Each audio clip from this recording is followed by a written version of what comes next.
2024 was a year of growth, of big lessons, of everything.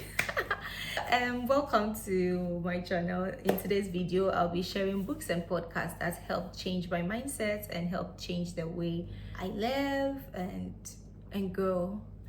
So stay tuned. There is something for everyone here. Happy New Year. Welcome to 2025. When the year started, I told myself I was going to read one book every month. I guess you made the same goals. How did it go? But then I couldn't go through it. But I realized that at the end of the 12 months, I had actually read 12 books. Interesting, right? Yeah, so I started the year reading the book The Subtle Art of Not Giving a Fuck. I saw a friend had bought the hard copy. I'm like, okay, let's read it. The lesson I learned from this book was about choosing the problems that I am willing to solve. And life is not all about happiness. Choose what really matters. That's what I learned from it. Another book I also read was Think Again by Adam Grant. And in this book, it's like the old beliefs, the status quo. Am I being open? Am I being open to learn and to grow? I also read a book by one of my favorite YouTubers, yes, and that was Ali Abdaal, his book on feel-good productivity.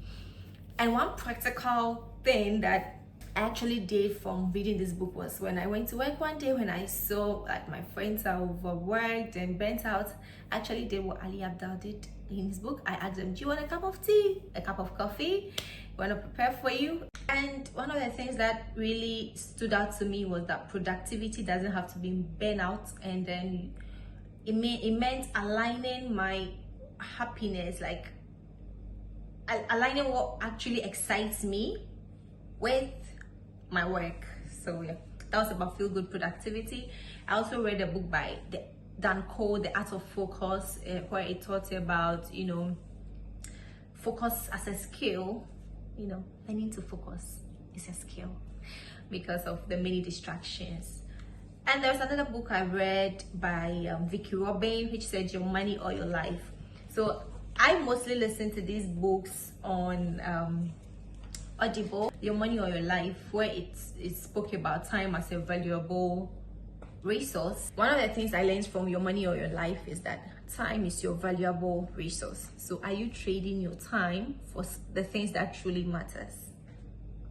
Are you? Another audiobook I listened to was by Brianna, Wiest, The Mountain Is You, where it talked about self-sabotage. So there's this saying that the worst enemy you could ever have is yourself. And this taught me about what am I doing to sabotage my own self. Yeah. There is this audiobook I also listened to. It was written by Bola, Sokunbi, which said Clever Girl Finance. So if you've watched me, I like when women talk about finances. And one of my favorite book series was The Smart Money Woman by Arisa. And I decided to watch the YouTube video season 2, and I love it.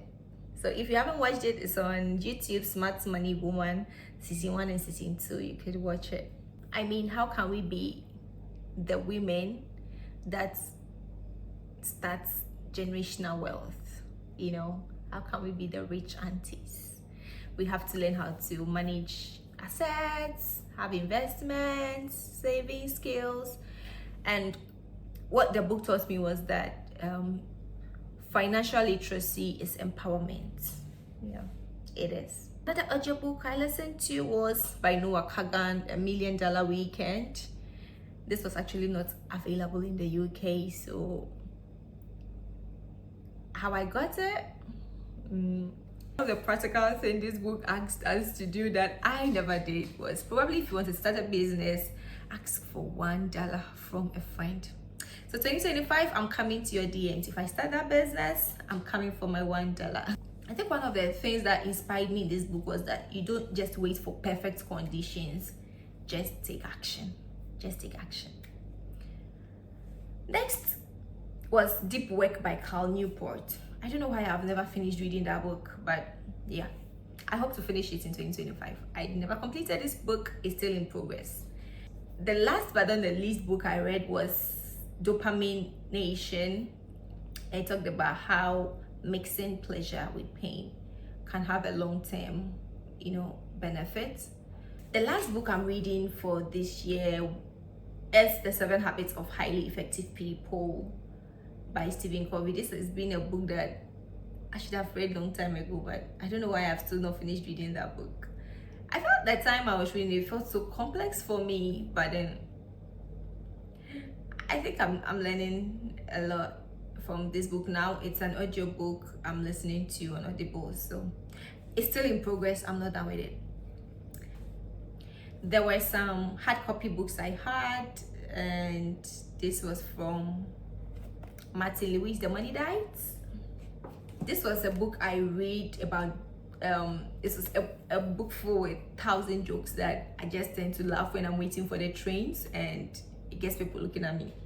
What is wrong with it? But yeah, helps me to laugh out loud. And yes, The Power of a Praying Woman. I read this book.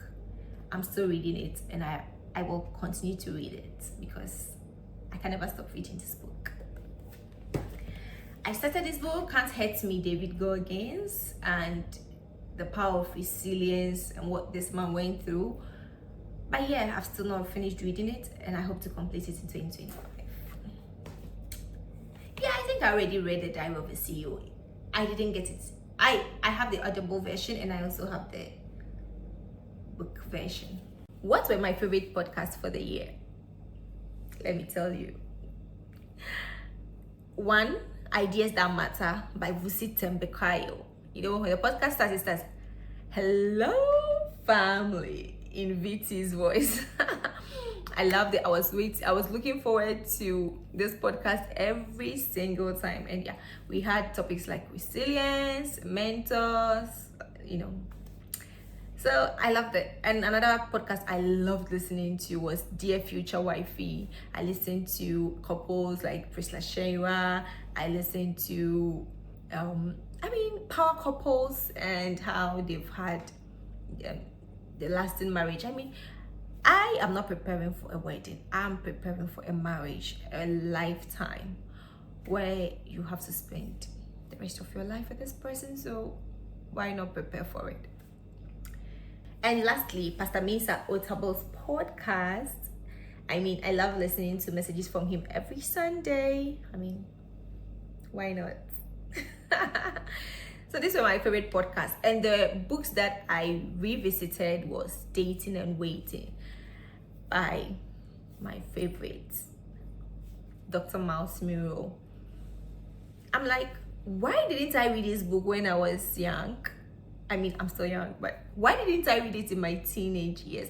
I had the book, but I never finished reading it. And as I kept reading it, I'm like, oh, wow. I recommend it to you if you haven't read Dating and Waiting by Dr. Miles Muro.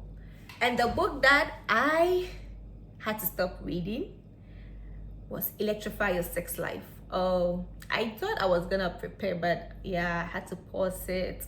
Maybe I would revisit it later, but I sent it to my married friends to read it. So thank you for staying with me. You could send your recommendations of the books you are going to read in 2025 and what you recommend for me to also read. If this was interesting and helpful, give a like and subscribe, and see you again. 2025 is a year of growth, it's a year of multiplication, it is our Jesus year. So let's live it to the fullest. Thank you. See you. Bye. It's a video. No, be there. I'm just like behind the scenes.